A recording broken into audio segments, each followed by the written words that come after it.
अस्सलाम वालेकुम दोस्तों, क्या हाल है। उम्मीद है आप सब खैरियत से होंगे। तो आज हमारी वीडियो का टॉपिक है स्पोर्ट्स इंजरीज़। इस सारी वीडियो को देखने से आपकी जो स्पोर्ट्स इंजरीज़ का कंसेप्ट है वो काफ़ी हद तक क्लियर हो जाएगा। तो चलते हैं हम अपने पहले क्वेश्चन की तरफ से। इसमें पूछा गया है कि फिबुला बोन जो है वो आपकी बॉडी के किस हिस्से में पाई जाती है। ऑप्शन ए अपर आर्म है, लोअर लेग, अपर लेग और लोअर आर्म। ये हमारे पास चार ऑप्शन है। तो बाजू की तो हड्डी है नहीं ये, और लेग में जो अपर लेग है उसमें फीमर पाई जाती है, और लोअर लेग में दो बोन्स पाई जाती हैं, टिबिया और फिबुला। तो ये जो फिबुला है ये आपकी लोअर लेग की हड्डी है, तो इसलिए इसका ऑप्शन बी करेक्ट आंसर है।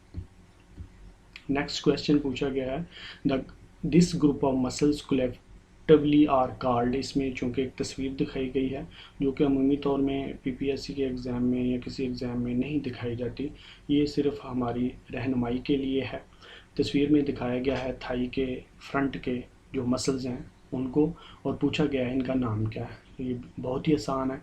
हैमस्ट्रिंग चूँकि टांग की बैक साइड पे होते हैं, ट्राइसेप बाइसेप बाजू के मसल्स हैं, तो पीछे क्वाड्रिसेप्स है, तो क्वाड्रिसेप्स इनका नाम है। ये चार मसल्स होते हैं, इस वजह से इनको क्वाड कहते हैं, और क्वाड्रिसेप्स इनका मुजमन नाम है जी। इसका ऑप्शन जो ए है वही सही ऑप्शन है। नेक्स्ट क्वेश्चन में फिर एक तस्वीर दिखाई गई और इसमें पूछा गया है कि गर्दन से लेके एंड तक जो वर्टिब्रा हैं उनकी सही सीक्वेंस क्या है। उनके ऑप्शन ए है cervical, lumbar, sacrum, lumbar, coccyx. Option B में थोरेसिक है, सर्वाइकल है, सैक्रम है, लंबर है, कोक्सिक है। ऑप्शन सी में cervical, thoracic, lumbar, sacrum, coccyx. और ऑप्शन डी जो कि नीचे से शुरू हो रहा है, सैक्रम, कोक्सिक, सर्वाइकल, थोरेसिक, लंबर। तो ऑप्शन सी इसका करेक्ट आंसर है। गर्दन में सर्वाइकल पाए जाते हैं, फिर उसके बाद छाती में थोरेसिक वर्टिब्राज हैं, आपकी कमर में लंबर वर्टिब्रा हैं, और लोअर बैक में सैक्रम और कोक्सिक है। तो ऑप्शन सी इसका करेक्ट आंसर है।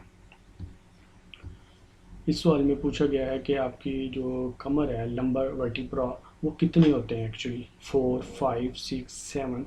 तो इसका आंसर 5 वर्टिब्रा आपके लंबर रीजन में पाए जाते हैं। सवाल नंबर 5 में पूछा गया है, बल्कि एक तस्वीर दिखाई गई है और इसमें एक लड़का अपने टांग को अपने ग्लूट्स की तरफ लेके जा रहा है। तो पूछा ये गया है कि ये असल में हो क्या रहा है, अबडक्शन है, एक्सटेंशन है, फ्लेक्शन है या एडक्शन है। चूँकि यहाँ पे इसकी जो नी है उसका एंगल कम हो रहा है, तो इस वजह से ये एक फ्लेक्शन है। तो इसका आंसर सी फ्लेक्शन। सवाल नंबर 6 में पूछा गया है Hamstring are made of three group of muscles. Identify the correct sequence of these muscles. Hamstring quadriceps हमने पढ़ा है, चार मसल से बना होता है। Hamstring जो बैक पे पाए जाते हैं ये तीन मसल से बना हुआ है। तो इसका सही सीक्वेंस क्या है मसल्स का? सेमी मेम्ब्रेनोसिस, सेमी टेंडिनोसिस और बाइसेप ब्रैकी। नहीं, option B semi membranosus, semi intermedius, bicep femoris, ये भी नहीं है। Option C semi membranosus, semi tendinosus और बाइसेप फीमोरस। और option D semi lateralis, semi tendinosus, bicep brachii. तो ऑप्शन सी इसका करेक्ट आंसर है। नेक्स्ट क्वेश्चन है, इसमें पूछा गया है the physiological makeup of a person, for example muscle imbalance, poor strength, age, gender and poor flexibility are makeup. आगे उसने ब्लैंक स्पेस दी है और पूछा है एक्सट्रिंसिक है, इंट्रिंसिक है, बोथ ऑफ देम है या नन ऑफ देम है। चूँकि ये सारे मामलात हैं उसके अंदरूनी तौर से उसके साथ ताल्लुक़ रखते हैं, तो ये इंट्रिंसिक इसका ऑप्शन है, चूँकि बैरूनी तौर पे कोई भी अवामल इसमें शामिल नहीं है। तो इसका आंसर है आंसर बी, मतलब इंट्रिंसिक। क्वेश्चन 8 में पूछा गया है कि हाथ की हड्डियों के नाम क्या हैं। तस्वीर दिखाई गई है, इसमें पूछा गया है हाथ की हड्डियों का क्या नाम है। कोलेटरल बोन्स नहीं, carpal bones, tarsals bones, tibial bones. Tibial bones तो टिबिया में पाई जाएगी, टार्सल्स बोन्स पाँव में पाई जाती हैं, तो पीछे रह जाता है कार्पल बोन्स। तो ऑप्शन बी इसका करेक्ट आंसर है कार्पल बोन्स। क्वेश्चन 9 में पूछा गया है शिन स्प्लिंट, स्ट्रेस फ्रैक्चर और रनर नी, ये किस तरह की इंजरीज हैं? स्ट्रेस इंजरी है, ओवर यूज इंजरी है, रनर इंजरी है, मस्कुलर इंजरीज है। तो ये सारी मस्कुलर इंजरी नहीं है। स्ट्रेस फ्रैक्चर बोन की इंजरी है। उसके बाद रनर इंजरी, तो ये रनर इंजरी इनमें से एक है जो कि रनर नी कहलाती है। उसके बाद पीछे बात जाता है स्ट्रेस इंजरी, तो ये सारी स्ट्रेस इंजरी नहीं है। इनमें से एक स्ट्रेस इंजरी है, दो नहीं है। तो ये सारी ओवरऑल जो है वो ओवर यूज इंजरी हैं जो रेपिटेशन की वजह से होती हैं। तो इसका करेक्ट आंसर है answer B, overuse injury.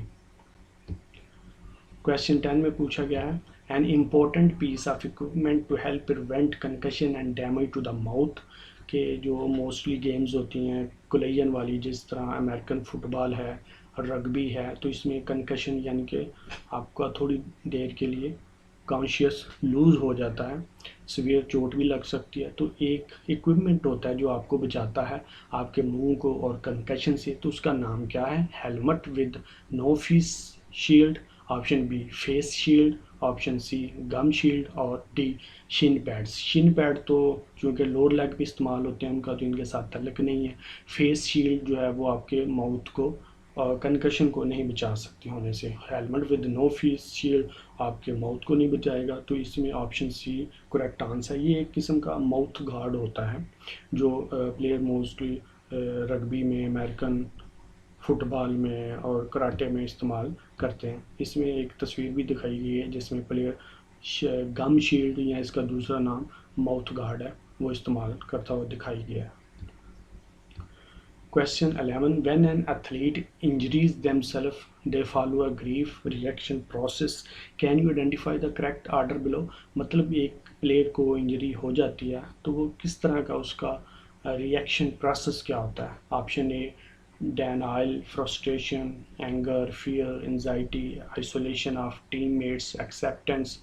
मतलब वो पहले अपनी चोट से इनकारी होता है, फ्रस्ट्रेशन का शिकार होता है, एंगर गुस्सा आता है, गम होता है, एंजाइटी का शिकार होता है, टीममेट से आइसोलेट में चला जाता है और आखिर में जाके वो अपने इस इंजरी को मानता है। तो ऑप्शन बी इसमें करेक्ट आंसर है। पहले वो इनकार करता है, फिर वो गुस्सा करता है, फिर वो फ्रस्ट्रेट होता है, आइसोलेशन ऑफ टीममेट्स, टीममेट से अलहदा हो जाता है, फियर एंजाइटी, खौफ और एंजाइटी का शिकार होता है और फिर इसको मानता है।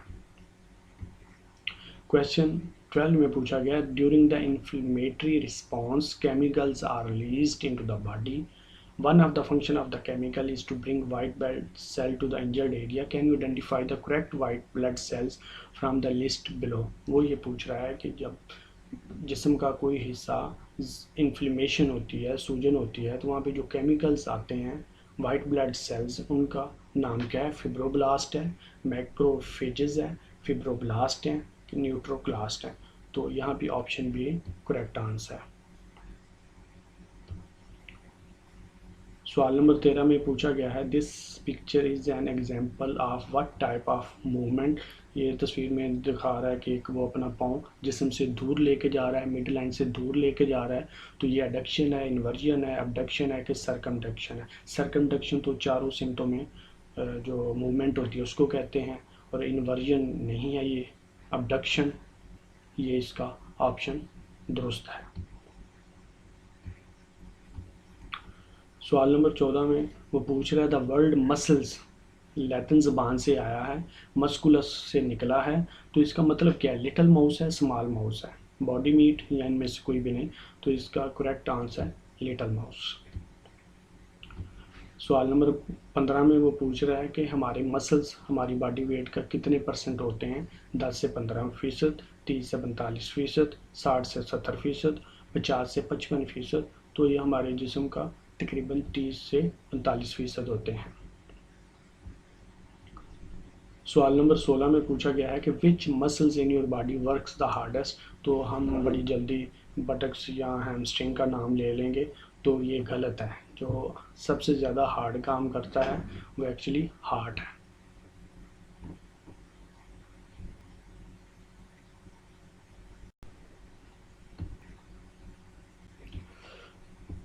आगे बढ़ते हैं जी सवाल नंबर 17 की तरफ। तो ये बड़ा इंटरेस्टिंग क्वेश्चन है। पूछ रहा है takes more muscles to frown than to smile, यानी कि आपके चेहरे पे तेवरी चढ़ाने, गुस्से के लिए ज़्यादा मसल्स चाहिए होते हैं बजाय इसके मुस्कुराने के। तो हम कहेंगे, पढ़ा तो हमने यही है कि मुस्कुराने के लिए ज़्यादा मसल्स चाहिए, मगर ये गलत है। असल में मुस्कुराने के लिए आपको 11 मसल्स चाहिए और गुस्से के लिए आपको 12 मसल्स चाहिए। सवाल नंबर 18 की तरफ जाते हैं। सवाल नंबर 18 में वो पूछ रहा है which of these can boost your metabolism, कि आपके मेटाबॉलिज्म को कौन सी चीज़ बूस्ट करेगी। A high protein diet, option B a high fat diet, option C a high carbohydrate diet, या ऑप्शन डी इनमें से कोई भी नहीं। तो हम में से बहुत से लोग कहेंगे कि कार्बोहाइड्रेट जल्दी एनर्जी रिलीज़ करता है, इस किस्म की बात तो उसके जहन में आएगी और ऑप्शन सी को वो क्लिक कर देगा। ऐसा नहीं है। असल में एक्चुअली हमारी बॉडी जब हाई प्रोटीन डाइट को डाइजेस्ट करती है तो उसे ज़्यादा एनर्जी चाहिए होती है उसको प्रोसेस करने के लिए। तो इसलिए ये मेटाबॉलिज्म जो है वो बूस्ट होगा जब आप हाई प्रोटीन डाइट को कंज्यूम करेंगे, अब्जॉर्ब करेंगे। तो ऑप्शन ए इसका करेक्ट आंसर है। सवाल नंबर 19 की तरफ। सवाल नंबर 19 हमसे पूछ रहा है विच sports cause the most head injuries, किस स्पोर्ट्स में सबसे ज़्यादा हेड इंजरीज होती हैं। फुटबॉल में, साइकिलिंग में, बेसबॉल में, सॉकर में। ऑफ कोर्स सॉकर में काफ़ी इंजरीज होती हैं, बेसबॉल में भी हेलमेट का इस्तेमाल होता है, गेंद सीधी माथे की तरफ आ सकती है। फुटबॉल में काफ़ी इंजरीज होती हैं, मगर हेड इंजरीज का यहाँ पे पूछ रहा है तो सबसे ज़्यादा हेड इंजरीज साइकिलिंग में होती हैं।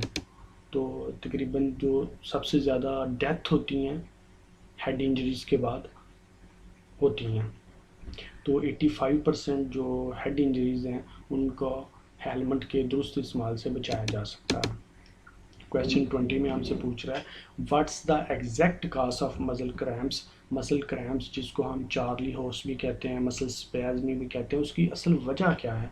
इंजरी है, ऑप्शन बी डिहाइड्रेशन है, ऑप्शन सी विटामिन डेफिशिएंसी और ऑप्शन डी अननोन है कि अभी तक पता नहीं। हम में से बहुत से लोग, मैं भी उन्हीं में शामिल हूँ, जो कहेगा कि ऑप्शन बी ही इसका करेक्ट आंसर हो सकता है, डिहाइड्रेशन या विटामिन की डेफिशिएंसी हो सकती है। तो असल में इसकी जो असल वजह है वो अभी तक पता नहीं चल सकी।